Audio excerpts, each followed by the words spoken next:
இன்னைக்கு என்ன நாள்? எல்லாம் நினைக்கலாம் இன்னைக்கு என்ன கிழமை? குருத்தோலை. இங்க ஒரு குருத்து கிடையாது, தென்னம் குத்து சாப்பிடலாம், பேசலாம், பழம் குத்து சாப்பிடலாம். வாழை பூவில் இருக்கிறதான குருத்து என்ன பண்ணலாம்? இந்த பைபிள்ல அது ஆசிரியர் சொல்லி இருக்குதா? எதை இல்லைங்க, கவனிங்க.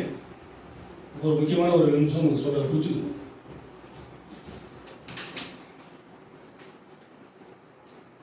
கிறிஸ்துக்கு பிறகு 4ஆம் நூற்றாண்டினால போப்பினால் உருவாக்கப்பட்டதா எது? சாம்பல் புதை, அப்புறம் வியாழக்கிழமை, அது இதெல்லாம். இது வந்து எதுக்காக கொண்டாடுவாங்கன்னா, யூதர்கள் வெற்றி பெற்றுட்டாங்கன்னு வச்சுக்கிற ஒரு காரியத்தில் கூட்டமாக போகிறாங்கன்னா ஒரு சந்தோஷமாக இருந்துச்சு. அந்த சந்தோஷத்தை வெளிப்படுத்துவதற்காக மரக்கிளைகளை வெட்டி போட்டுட்டு குருத்தோலைகளை பிடித்து கொண்டு அவர்கள் சந்தோஷத்தை வெளிப்படுத்துவது தான் குருத்தோலை. இன்னைக்கு ஊரை சுற்றி கடன் வச்சுக்கிட்டு நீ குருத்தோலையை பிடிச்சிட்டு சந்தோஷமா இருக்கிற ஒத்துக்க முடியுமா? அந்த குருத்தோலை அப்புறம் கொண்டு போய் எரிச்சிடுறது, அப்புறம் அதை சாம்பலாக்குறது, அப்புறம் பூசிக்கிறது.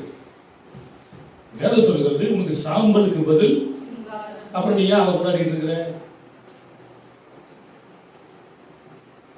யோபு எங்க உட்காந்துருந்தான்? எப்போ உட்காந்தான்? எல்லாத்தையும் இழந்துட்டு சுரி சிறகு வந்த வந்து தோத்திரம் தோத்திரம்னு இருந்தான். உனக்கு எதுக்கு அந்த நிலைமை? எஸ்தர் போய் உட்கார ஆண்டோட சமூகத்தில் இந்த ராஜ்யத்திலிருந்து எங்களை மீட்கணும், யூதர்களை காக்கணும். ஆபிரகாம் சொல்றான், நான் யாரு? சாம்பலும். அப்ப ஆபிரகாம். இப்ப இவர்கள் 40 நாட்கள் என்ன நாள்? லெந்து. வாங்குறதெல்லாம் கந்து. என்ன லெந்து? ஒரு கந்துக்காரங்க கொடுத்ததில்ல. இந்த 40 நாள்ல லெந்து நாள். இந்த லெந்து நாள்ல என்ன பண்ணுவாங்களாம்? உபவாசம் இருக்கிறாங்க. கறி சாப்பிட மாட்டாங்க, மீன் சாப்பிட மாட்டாங்க, முட்டை சாப்பிட மாட்டாங்க, காடை சாப்பிட மாட்டாங்க, கவுதாரி சாப்பிட மாட்டாங்க, ஆடு மாடி எதுவுமே சாப்பிட மாட்டாங்க, கல்யாணமும் பண்ண மாட்டாங்க. நீ என்ன ஐயப்பன் கோயிலுக்கா போற? நீ இது பைபிள் சொல்லுதா? சொல்லுங்க. இதெல்லாம் சொன்னா நாகாது. நானும் உங்களுக்கு ஒரு குருத்தோலை கொடுத்தோன்னா எங்களுக்கு குருத்தோலை ஆயிரும். பைபிள் சொல்லாததை வந்தாலும் வர கிடையாது, செய்ய மாட்டேன். பேசலாம். இதுவரையிலோ ஒரு நாள் நாங்கள் குருத்தோலை கொடுத்தது கிடையாதுங்க. ஆர்சி மதத்தை வந்து எதிர்த்தவர் யாரு? Martin Luther.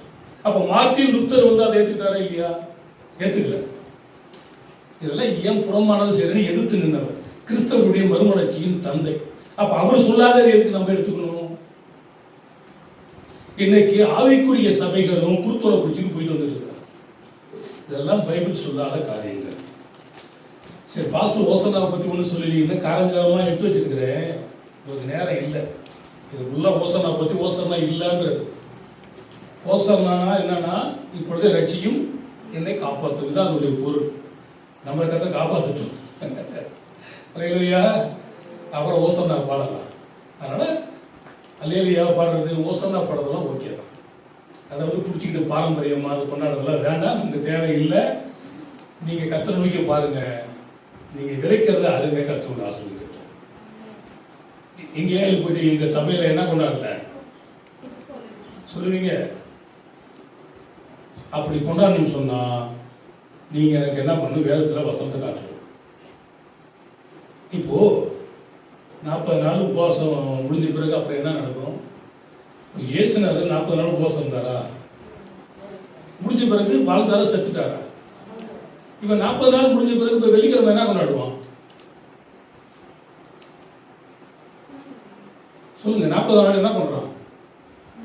போயிட்டாரே ஆண்டவரே கதறானா? கொஞ்சம் யோசனை பண்ணுங்க, சிந்தனை பண்ணிப்பாரு. இயேசுநாதர் 40 நாள் உபவாசம் இருந்ததுக்கும் இயேசுநாதர் மறிக்கிறதுக்கும் உயிர்த்தெழுவதற்கும் ஒப்பிட்டு பின்னக்கூடாது. ஆவிக்குரியவர்கள் ஆவிக்குரியதை சிந்திங்க.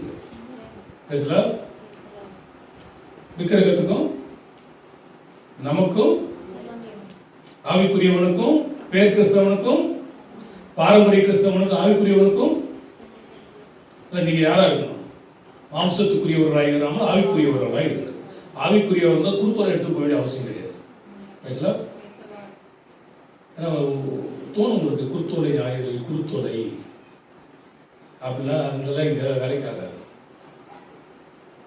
ஒரு வாரத்தில் வெயில வைங்க, நெருப்பு கொண்டு போறதுக்கு முன்னாடியே பத்திடும். நமக்கு ஆல்ரெடி வயர்லாம் பத்தி எரியுது. இது பெட்ரோலும் குத்துறதா எதுவுமே குத்துற பத்தி எரியுது. நிறைய பேருடைய வெயில் எரிஞ்சிட்டு தீக்கார கற்று அனுப்பியிருக்கிறார். எனவே இதெல்லாம் தப்பித்து கொண்டு சுழல் காற்றில் கொண்டு போற கர்த்தர் உதவி செய்யப்படி சொல்லுவோம்.